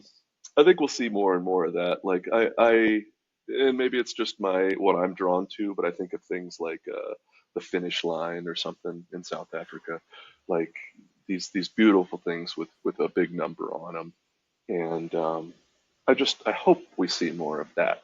What I think we're also going to see as time goes on is all of the crusty naysayers. I've been one myself, being like, oh, this World Cup style boulder setting, you'll never find that outside. You will find that outside. I have found some of it outside in the desert in Fawn, um, and I think we're going to see more and more of it. Something that I love the analogy to skateboarding. I grew up as a skater, and that's something you can hear out of a lot of climbers. But when I started skating, there was a certain repertoire that you just had to accept. I have to be able to do a kick flip. I have to be able to do a heel flip. And that's just what it is. That is a benchmark. If you want to be a part of this, this is what you have to be able to do. Well, you skate for a few years, and you know, time goes by, standards rise, videos get cooler. You're going to run into this crop of kids that is coming in at the same age as you did, and the bar has been raised. It's not just a kick flip and a heel flip anymore. It's like, well, the standard is I need to be able to do 360 flips, switch, or switch everything, switch this, switch that. And as we come into, I think climbing is kind of the same way. Like, if you come to it with the perspective of like, I want to see what I am capable of. I want to see what I can push this to, how I can push myself, what I can get out of it. I think we're going to see the same thing with the bar being set at different grades. Like, there's some kid right now who's just starting to climb, saying to themselves like, well, the V17 is the number, and that's it, and that's their launching off point. So, and that's that's constantly evolving, isn't it? Like that's something that's just going to keep going. Hopefully, I hope we don't. How many times did you read growing up like, oh, I don't think climbing can get much harder? How long was 510 not a real grade? You know, I mean, Chris, it just happened to me this year in Bishop. I've I've I've been around a lot of professional climbers, been around a lot of really strong people, and I thought to myself, wow, these guys are not only are they genetic freaks, they're hardworking, they're incredible. This boulder is just at my limits of even understanding that someone could do it. And then this past season, the youth came and flashed some of those moves. right? And Yeah, I thought, oh, I guess I'm an idiot. I didn't really understand because I would look at guys like, of course, Chris Sharma, one of the icons of the sport and physically extremely impressive. And I was just like, sure, Daniel, Jimmy, Fred, I don't know, they're all really, really strong. And who knows who's actually better. And, I just kind of thought these guys are actually just, they were physically pushing the limit, but they, maybe because of their era, they were doing it on quote unquote easier climbs, but, they were still some of the best. And now I think I've seen a new generation show me that, yes, those people were incredible, but whether it's just standing on their shoulders because they have a new frame for what's possible, whether it's training tools, I don't know, but they are it's better. all those things. Yeah, I mean, you summed it up beautifully, I think, because um, there's a whole lot of science around that we didn't have before, man. Oh, geez, like training. Well, me for one, I'm gonna be totally upfront. I hate training. I always have. I find it really boring. I've never been able to get anything out of it. I don't like lifting weights. I would rather build a rock wall or a trail or something. I don't like hanging on a hangboard very much. I don't like system boards. I like going and climbing, because that is my end goal. And I don't know if it's some old-fashioned perspective or just like personal philosophy, but like I want to I want to do the thing that I want to do in order to get better at doing the thing while doing it. That's a lot of doing what I want is what it comes down to. And yeah, we And not stopping to take a picture of it right in the middle. oh yeah, Well, yeah. I just want to highlight something you said because I think it's really important when you talked about what may come in the future. And that's that we often break into new grades. It could be a sit start of an existing line, just some way to tack difficulty onto what exists so that we break into this new era. And that often gets taken into a new stage. And I think that a lot of what we've heard from you through this whole thing is this idea of climbing amazing striking things. Like I want to get on top of that. And I think that's really important to connect to like us getting stronger and pushing the difficulty is that it unlocks the ability to say, I don't know what grade that is. I don't know what that thing is. Wow, that's tall too, but our pads are bigger. Let's get on top of that one. And I think that's really cool, man. You said a lot right there. Like I not only do I want to get on top of that thing, but maybe I can see how it goes, and I want to be a part of it. I want to do those moves. I want to do those moves on that thing. Um, yeah, that sort of motivation is like really, really what drives me.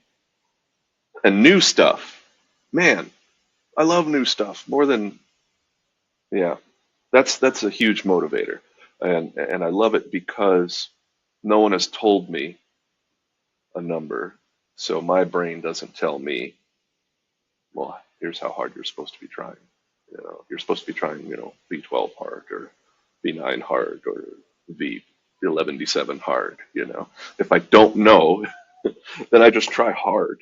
And maybe you blow it and don't figure out that it's V7 for like 2 days, and then you figure it out, and wow. But then you got like V12 fit trying your V7 project.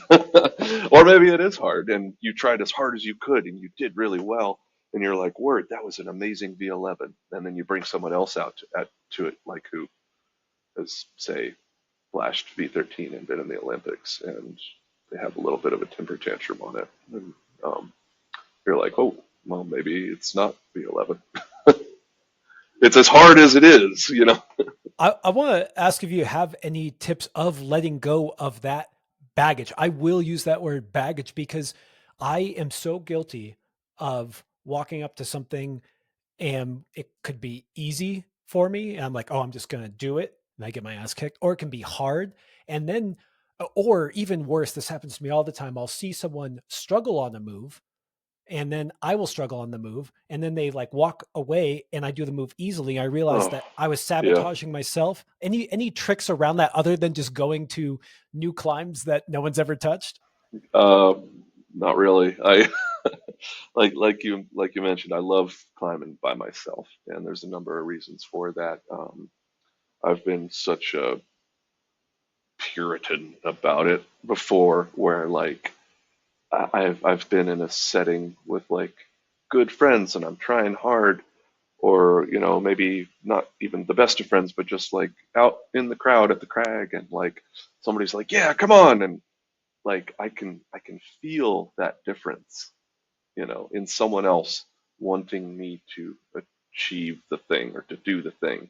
And sometimes it feels like I don't know how, like a lift that I don't want my experience adulterated in any way. I don't want it to mix it in with like I'm even weird. Like if I top something out. if somebody random comes up and wants to give you the high five, I'm like, don't touch me. Like this is I gotta soak in my stuff first. You don't get to be a part of it, and I don't want to take your good vibes that got me to the top of this boulder or something. It's kind of there's probably a condition that has a name, but I don't know. Yeah. I thought you were gonna say something different where the one thing I do like is I actually like climbing with my friends who do cheer me on. And I thought you were gonna say something along the lines of when someone pulls on the boulder, stop talking about baseball, do end your little side chat, let the person climb. Just shut up and let the person go. That's my PSA. That's one of my pet peeves. I don't even know where I picked that up, but just shut up and let the person climb. And by no means am I like absolutely buttoned down to the scenario I just described. I go out and hang out with the old bros, who we used to go to the creek together and put up all these problems. Like they can absolutely come along and cheer on or talk shit or whatever. And, they can say whatever because they're your friends first. They're not just your climbing friends. That's kind of a degree beyond. But it is a different matter when, like, I go up to the buttermilks or something and I'm warming up by, chucking a lap on Iron Man or something. And someone, all of a sudden, like, some girl is like soul breathing in your ear, like, good, breathe, you're doing great. And you're like, who are you and why have you interjected yourself into my experience? Like, that's just kind of weird. I don't want to spot. I definitely don't want you like I don't know. I don't want to be mean either. I don't want to be like, why are you talking to me? But like, I don't know. Everybody, I guess the takeaway I want to leave there is like everybody has a different experience when they go out, and everybody has different wants or needs that shape that experience. But, That was a hilarious picture I'm trying to envision. oh, it happened. It's real. Yeah. And uh, it typically happens someplace like, the buttermilks or something like that. yeah, I'd really try to avoid climbing on those kind of classics when there's a whole big crew. But sometimes, sometimes I'm not complaining about the traffic because I am the traffic because I'm there on Thanksgiving Day weekend. I've Yep. got my wife and kids there. I'm one of those people and I need to just suck it up and be part of it. And you have those weird interactions and you're just like, well, I guess this is why we're sharing this is I still want everyone to know that you can go have those experiences, but don't worry, you can go out on your own. There is plenty of boulders out in the woods. And it's funny because when we were talking about that increased traffic, lots of people climbing, it's true in the Happies and the Buttermilks, in Joe's and these areas that are right next to the parking lot. But I don't know how crowded climbing is other than in the places where, if you're going to go to the Monkey Bar Boulder and Red Rocks, yeah, like, of Yep. course. Duh. Yeah, totally. Totally. And me personally, like I've noticed over the years that I have totally different mindsets for those different kinds of climbing days. If I'm going out and I know I'm going to be social, wow, I set my expectation meter like way down. I'm just out to have a good time. I'm gonna, have a snack and chat with people and support people. I'm gonna do that. I am if I'm going out and I know it's going to be a social setting, my goals have kind of gone out the window already. Like I'm going out to hang out, to socialize, and to climb. But I don't like go to projects, in that vein. If I'm projecting, I want to be out there and it's a little bit more worky or something. This, yeah, this is great, Chris. You know why it's great is because oftentimes people like we're coming on and browbeating people around. This is how it should be, and it's like, no, this is how it is, and come with the right attitude for the different places. Yep. I Yeah, mean, I can at once be pretty insufferably crusty and a straight up gatekeeper with with best interests and practices at heart. A shoot from the hip kind of guy. Yeah. And also, I know if I'm rolling up to Iron Man on Thanksgiving weekend or whatever, that's going to be a different experience, and I'm prepared for that experience. Okay. Last question on this. I got guided by you. I think I got guided by you in Hueco. Hueco is an interesting place where it is popular, and now it is, you have to have a guide, or they limit the amount of people. From your perspective as someone, in advocacy for things like the access fund, is this a model you think we're going to see more of? Gosh, this is a tough subject actually because we have to cover a spectrum here. I think a lot of places are going to be headed towards the Hueco model, and I hate that. I can't stand it because I like to go wherever I want to. I mean, and I'm old enough and got to start climbing in a time, and maybe more importantly, in places where you just walk a little further, or you don't even have to walk that far. There just weren't that many people. So I got a little, what we can just call spoiled in my upbringing. And I like to be able to do what I want, and I try not to be a jerk about it. But, I don't want to make a big mess anywhere. I, I'm pretty light on my feet, and I feel like I've earned it, to be perfectly honest. But I know that's not, like we were talking about mentorship earlier. Uh, it's not scalable. You can't teach everybody that identifies as a climber how to be that kind of climber. It's just not going to work. I mean, sheer numbers alone, you can get into some really weird statistics. So, as time goes on and traffic continues to increase, because apparently climbing is not a hula hoop, it's going to remain popular for more than a couple seasons. Um, we are, I think, going to see more and more areas that implement a Hueco-esque um, system just to cut down on traffic, erosion, etc. And a lot of that has to do, I think, with where most of our climbing areas are situated. A lot of it is varying types of public lands to where you have a lot of intersecting interests and user groups. Um, as traffic increases in not just climbing, but in mountain biking, in people driving their, ATV razor things around, um, uh, dirt bikes, whatever else, like um, ranching. I don't know. LA water and power. Like obviously there's a lot of interests that are crossing paths in the spaces that we tend to climb in. As our numbers go up, there's also more mountain bikers than there ever were, or just people going outside. When COVID happened and whatnot, and all of a sudden everybody was like, "I need to buy a mountain bike," and you couldn't buy a mountain bike, that kind of thing. That never really went away. People are just outside now in more record numbers than ever before. And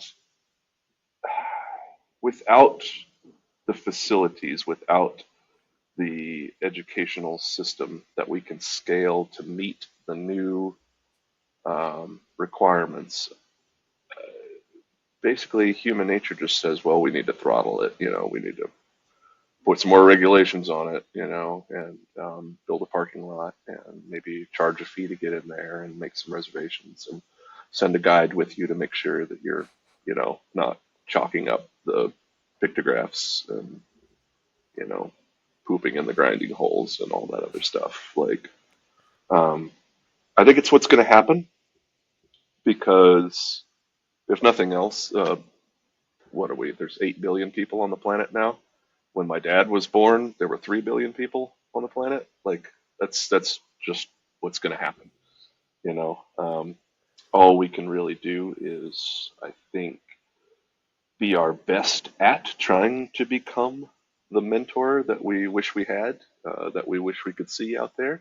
and also learning how to function and talk and act and outside of your particular user group. Realize that we have to interact with land managers or owners or other user groups, and um, there's enough of us now that we're not all that smart, and uh, gosh, we don't have the high ground anymore. Climbers for many decades were like, oh, we're something special. We're a little lighter on our feet than everybody else, and it's not. It's just not true. It's not true.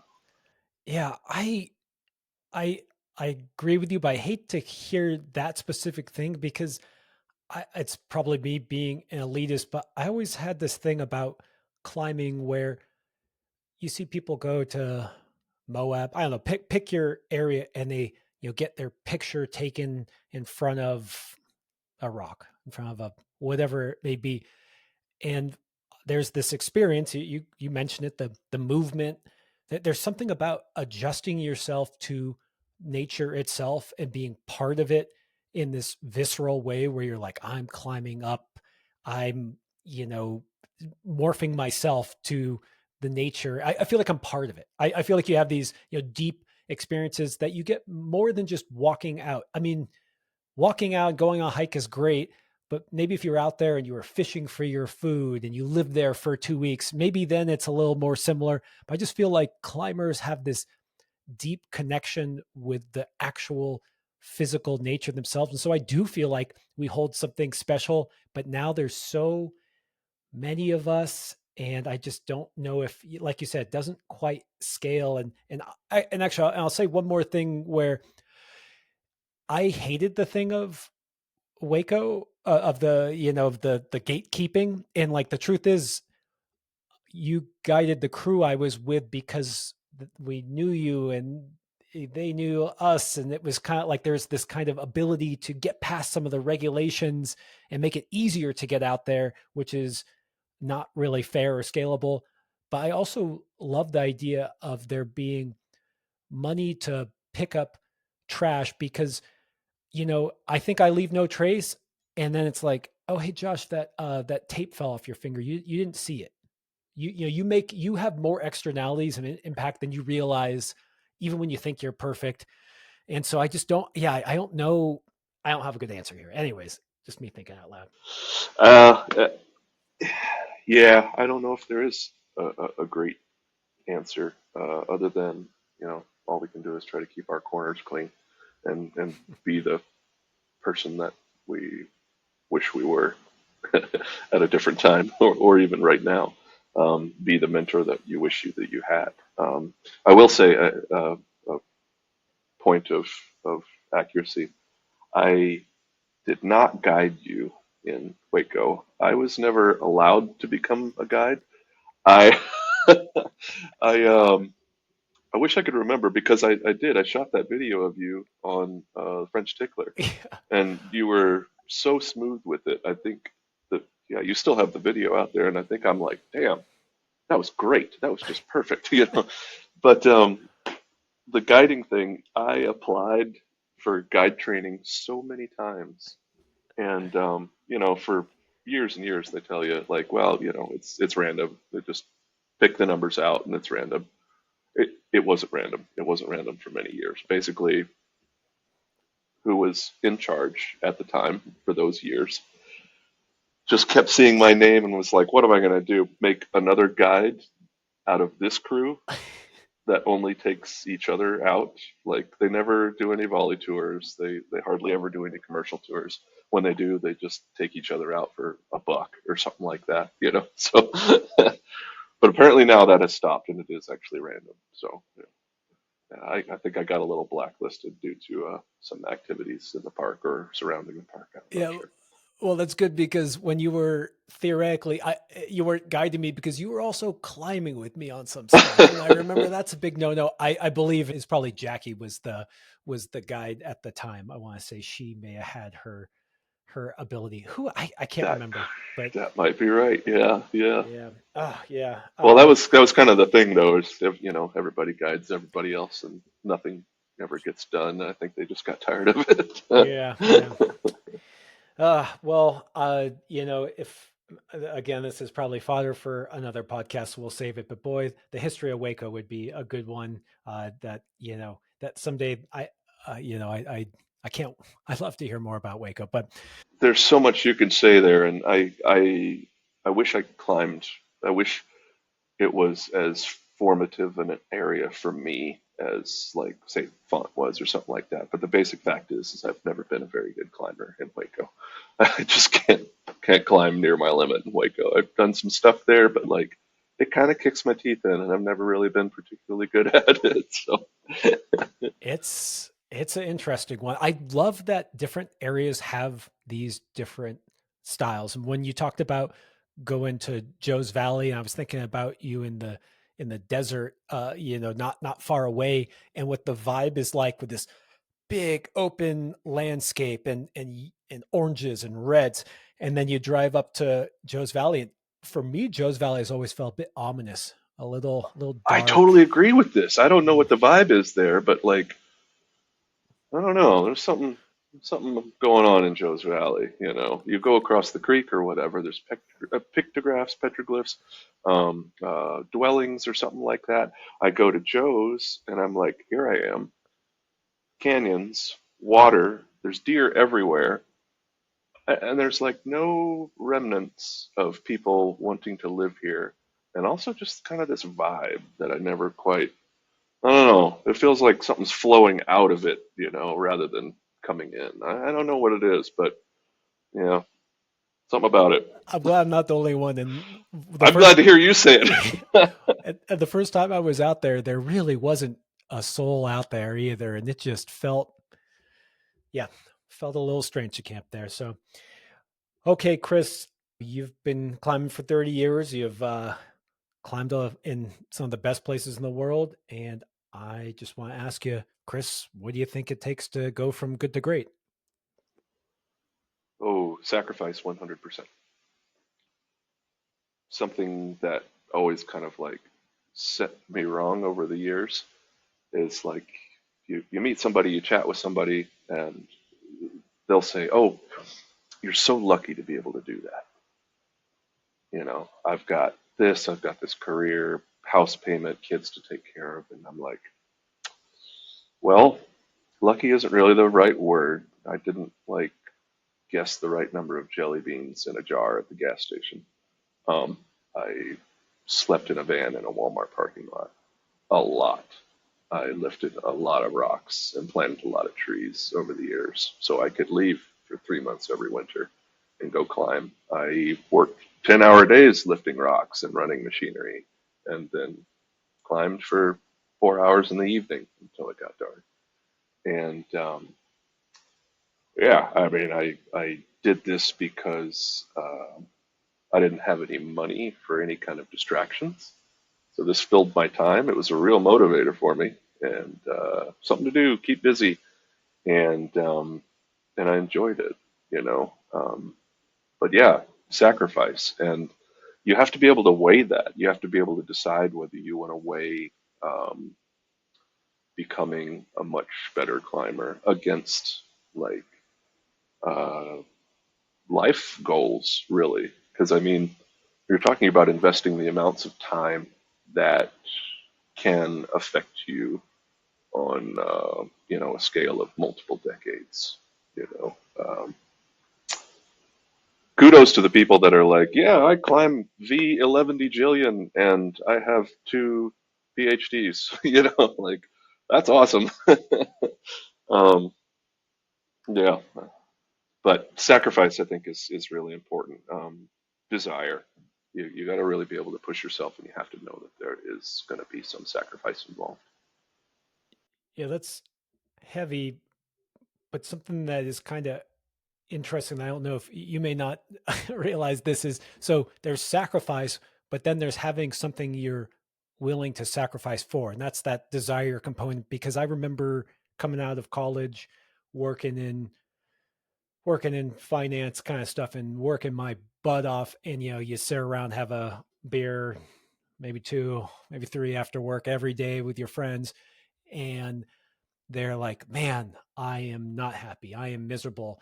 And their best idea was like, I'm going to quit this job and get a job doing basically the exact same thing at some other company. And I Right. would say, like, you guys, I hate this so much. I, I'd rather, I'll just live in the desert, live in a van. There is food that can be found. It will work out. And I just remember, I'll never forget them saying, like, wow, you're lucky that you just have something that you actually want to do. That's true. I mean, there are a lot of folks who um, find themselves doing the life checklist, and you get real close to the end of that checklist pretty quickly. In the Western world, it can happen, and all of a sudden you're like, well, man, I don't know what's next, and I feel pretty unfulfilled, even though I have succeeded in so many ways. You know, um, yeah, you get a little bit of give and take on both ends. Who was somebody? I wish I was a better climber trivia person. Was it like Walter Bonatti or somebody, or probably Warren Harding? Talk about different ends of the spectrum. On either end of the social spectrum lies a leisure class, and talk about a great metaphor for climbing culture, because it used to be like if you were a climber, you were the Archduke of Abruzzi or something like that. You're basically royalty. And then on later down the line, all the Himalayan parties and whatnot. You didn't go dirtbag your way up in the Himalayas or anything like that. And well, then like the 60s and 70s and whatnot happened in the valley, and you could actually live on packets of ketchup or whatever else. But yeah, Yeah. Well, there's always adventure that now there's room for anyone to go have that adventure. So it takes sacrifice though. That was a good, that's a, I don't know if I've ever heard that one. I've asked the question quite a few times, and I think it's always implicit, because to be great at something means to be great at something, not everything. But it's a good reminder, man. Yeah, loved it. Good stuff, man. Okay, well, Chris, I'm glad that you are now in my neck of the woods putting up sweet boulders, and thanks for taking us along the journey on history and giving us a little insight into what may be coming down the pipeline. well, yeah, thanks for having me on, and yeah, thanks for thinking of me. Now that we're in the neighborhood again, that's pretty good. We'll have to get together and share some climbs. I'll even take you out to a secret spot or two. I think we've broken down the wall. I'll take you out to a secret spot. Yeah. I'll hold the camera for you. I'll take Oh a picture of you. God. Freeze, hold right there. That's perfect. Just hold the Sounds vibes great. for me. Hold the vibes. Yeah. All right, Chris. Until next time, man. Appreciate you. Have a good one.